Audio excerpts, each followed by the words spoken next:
సంవత్సరాల తరబడి government job కోసం వేచి చూస్తున్నారా? కేవలం 8 నెలల్లో మీ కల నెరవేర్చుకోండి. వెంటనే కింది నెంబర్స్ కి కాల్ చేయండి.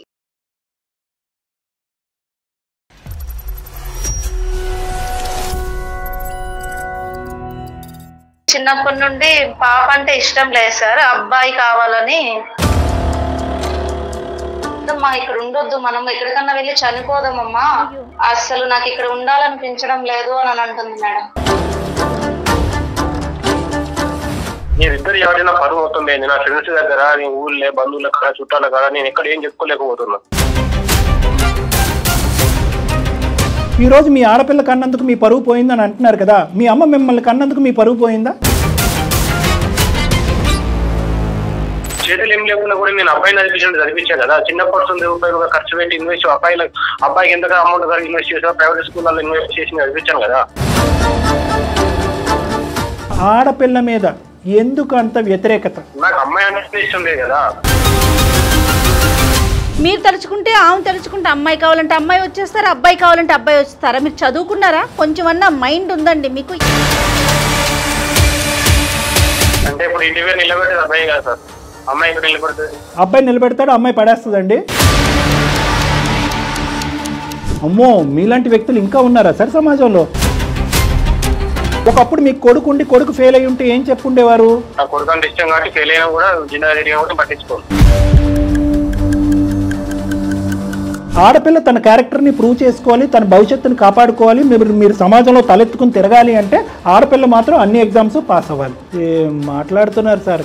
ఏంటి మీ సంస్కారం ఏంటి, మీ పుట్టుకేంటి, మీ సమాజం ఏంటి? అందమైన జీవితం కార్యక్రమానికి స్వాగతం. నమస్తే కళ్యాణ్ గారు. నమస్తే జయ గారు. కొన్ని విషయాలు అందరిలో కామన్గా ఉంటాయండి. పిల్లల పెంపకం, దీనికి సంబంధించి ఎట్లా అంటే తల్లిదే బాధ్యత అని తండ్రి అంటాడు, తండ్రి కూడా బాధ్యత తీసుకోవాలని తల్లి అంటుంది. దీనివల్ల గొడవలు, పోట్లాట్లు, పిల్లలు ఏ చిన్న తప్పు చేసినా నీ వల్లే అనే ఆ బ్లేమ్ చేసుకునే నేచర్ వెరీ కామన్ అండి. అసలైన విషయం నుంచి తల్లిదండ్రులు బ్లేమ్ చేసుకునే పొజిషన్. అలాంటి సమస్యతోనే గాయత్రి గారని మనకి మెయిల్ చేశారండి. పిల్లల సమస్యను ఒకసారి మాట్లాడదాం. తప్పకుండా మేడం, కలపండి.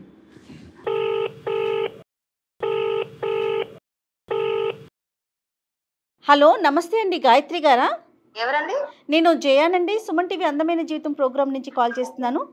మెయిల్ చేశారు కదమ్మా మీరు మాకు? మేడం, నేనే మేడం చేశాను. ఓకే. మాట్లాడతారా? నాతో పాటు డాక్టర్ కళ్యాణ్ చక్రవర్తి గారు ఉన్నారు. మాట్లాడతా మేడం. చెప్పండి అమ్మా. నమస్తే గాయత్రి గారు, నేను డాక్టర్ కళ్యాణ్ చక్రవర్తి. పాప గురించి చేశాను సార్ మీకు మెయిల్. మీ అమ్మాయి గురించి. మీ వారు ఏం చేస్తారు? మా హస్బెండ్ పేరు మహేంద్ర సార్, కాంట్రాక్ట్ జాబ్ చేస్తారు. పాప 10th చదువుతుంది సార్. మీరేం చేస్తుంటారమ్మా? నేను హౌస్ వైఫ్ మేడం. పాపతో సమస్య ఏంటి మీకు? హస్బెండ్ కి చిన్నప్పటి నుండి పాప అంటే ఇష్టం లేదు సార్, అబ్బాయి కావాలని. అంటే అబ్బాయి కావాలి అనేది ఎవరి ఆలోచన అమ్మా? మీదా, మీ వారి? మా husband sir. Me husband the? ఒకతే పాప అండి? ఒకతే పాప. పాప వయసు ఎంత, ఏం చదువుతుందమ్మా? పాప 10th సార్. అంటే 10th లోకి ఎంటర్ అయిందా, పరీక్షలు రాసేసిందా? రాసేసింది సార్ పరీక్షలు. మొన్న వచ్చిన result sir, SSC state board. ఒక్క సబ్జెక్ట్ లో పోయింది సార్, ఒక 4 మార్క్స్ తక్కువ అయినాయి సార్, అంతే సార్. సో ఓవరాల్ గా పాప 10th ఫెయిల్ అయింది, ఒక సబ్జెక్ట్ లో ఫెయిల్ అయింది.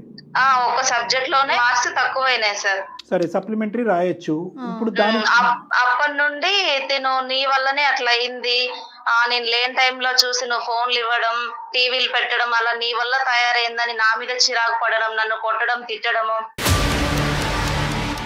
Torture sir. ఇట్లా మీ వల్ల ఇట్లా అయింది పాప, నేను నలుగురిలో ఎట్లా తిరగాలి, నలుగురిలో తిరగటం, పాప పాస్ అవటం. సరే, ఇంట్లో నుంచి వెళ్ళిపోండి మీరిద్దరు, నాకు అవసరం లేదు అని ఇట్లా టార్చర్ సార్ రోజు. అంటే ఇప్పుడు ఎందుకమ్మా సడన్ గా ఇంత టార్చర్ వచ్చింది? బాబు లేని కారణంలో పాప అని చెప్పి అలాగే అట్లా కోపంగా చిరాకు పడ్డం, అలా చిన్నప్పటి నుండి చదువు అని అలాగే చేసి 10th లో కూడా అమ్మాయి ఫుల్ ఫీవర్ సార్. అది క్యాన్ లో పెట్టుకొని కూడా పోయి ఎగ్జామ్ రాసి వచ్చింది సార్. పాప పేరు ఏంటమ్మా?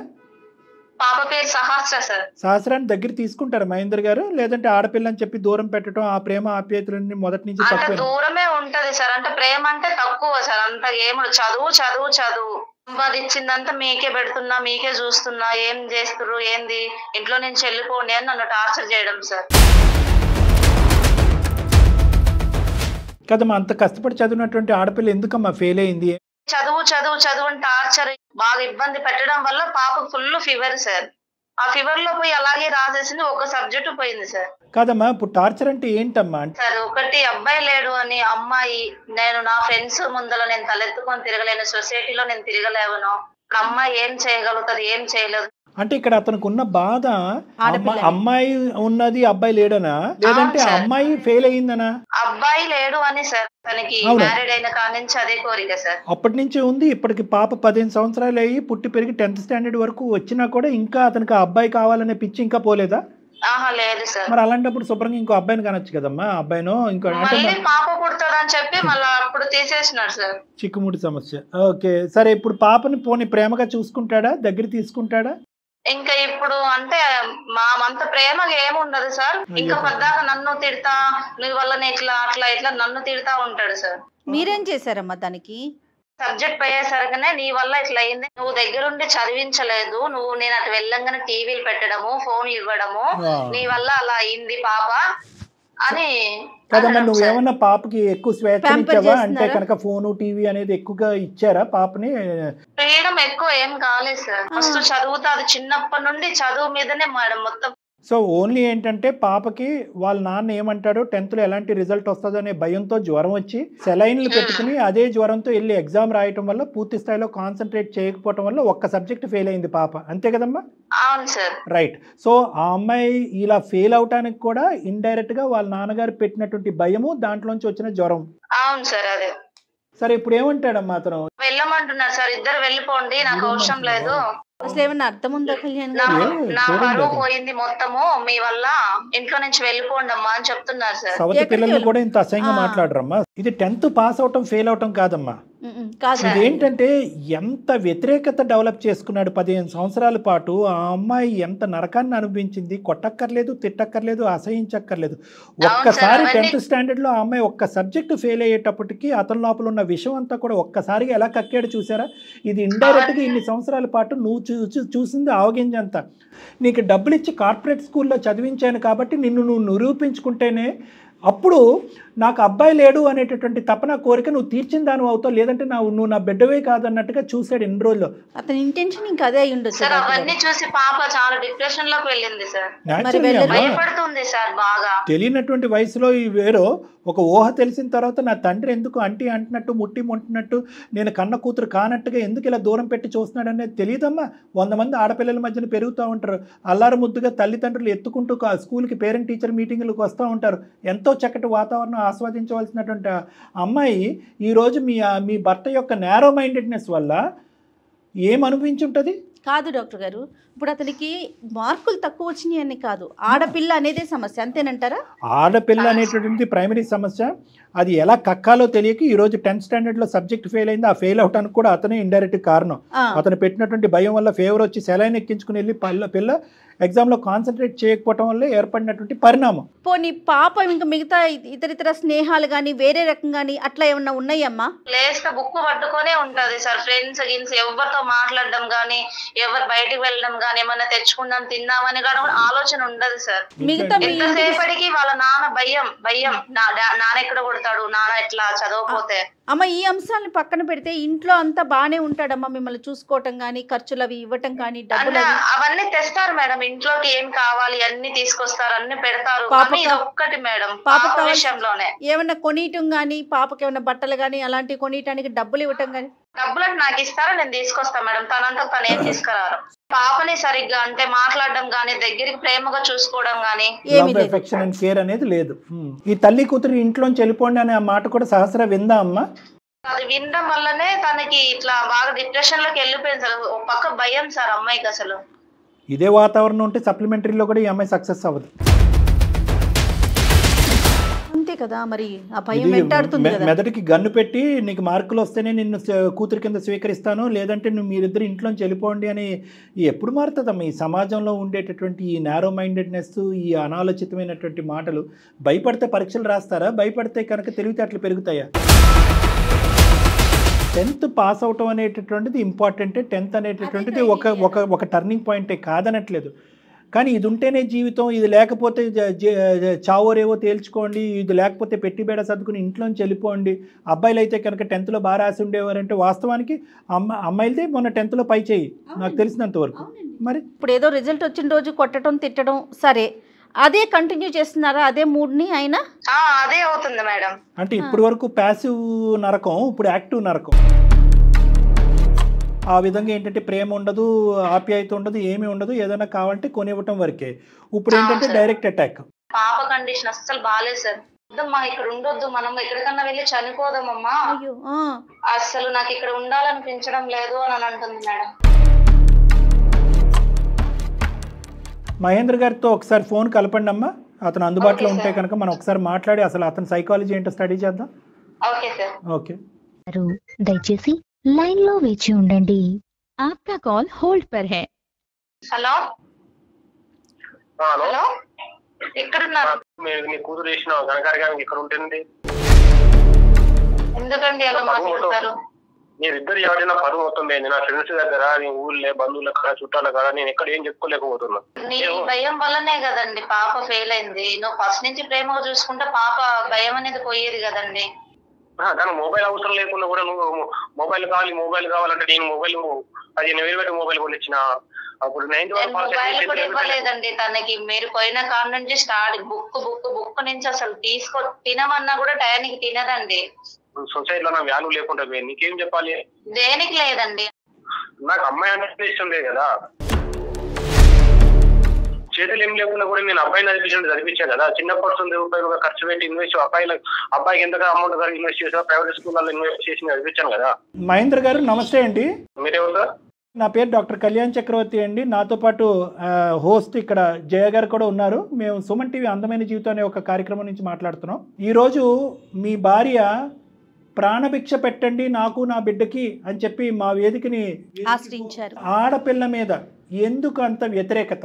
ఏం సార్ మీ ఉద్దేశం ఏంటో ఒక్కసారి నాకు వివరించి చెప్పండి. ఎందుకు ఆడబ్రతుకు మీద మీకు అంత వ్యతిరేకత?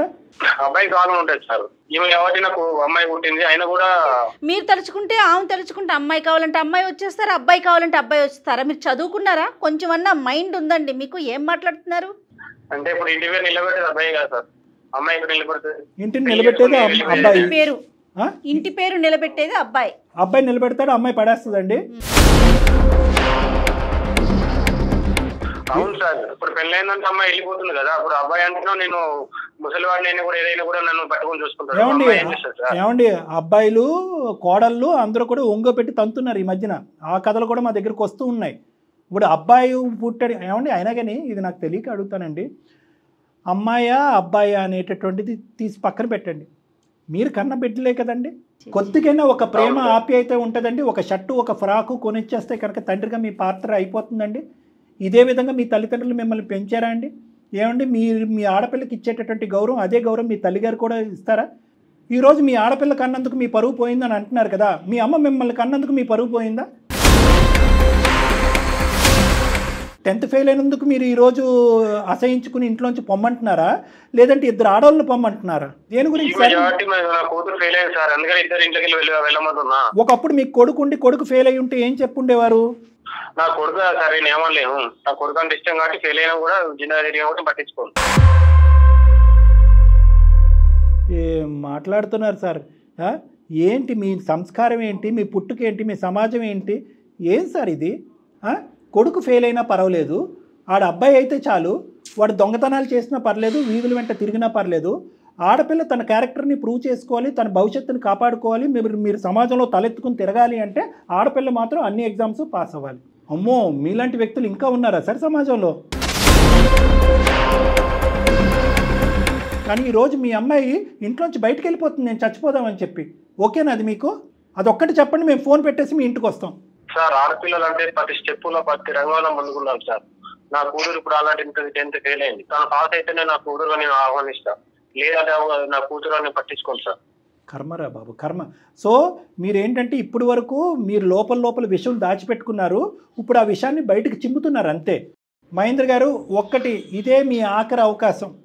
ఇంకా మీరు ఏంటి అనేటటువంటిది దయచేసి సమాజానికి ఇలా విప్పి చూపెట్టద్దు.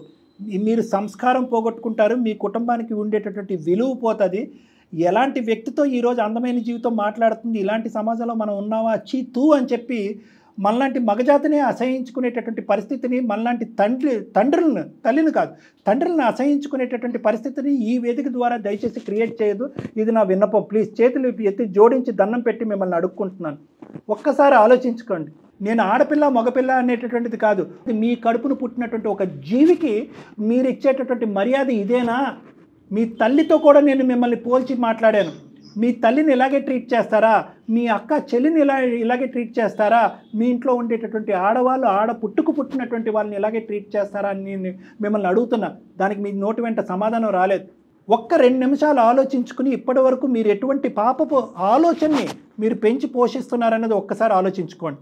సమాజం మీద, మానవత్వం మీద మొత్తం విద్వేషం డెవలప్ అయ్యి ఒక డిప్రెషన్, ఒక మెంటల్ పేషెంట్ అయిపోతుంది ఆడపిల్ల.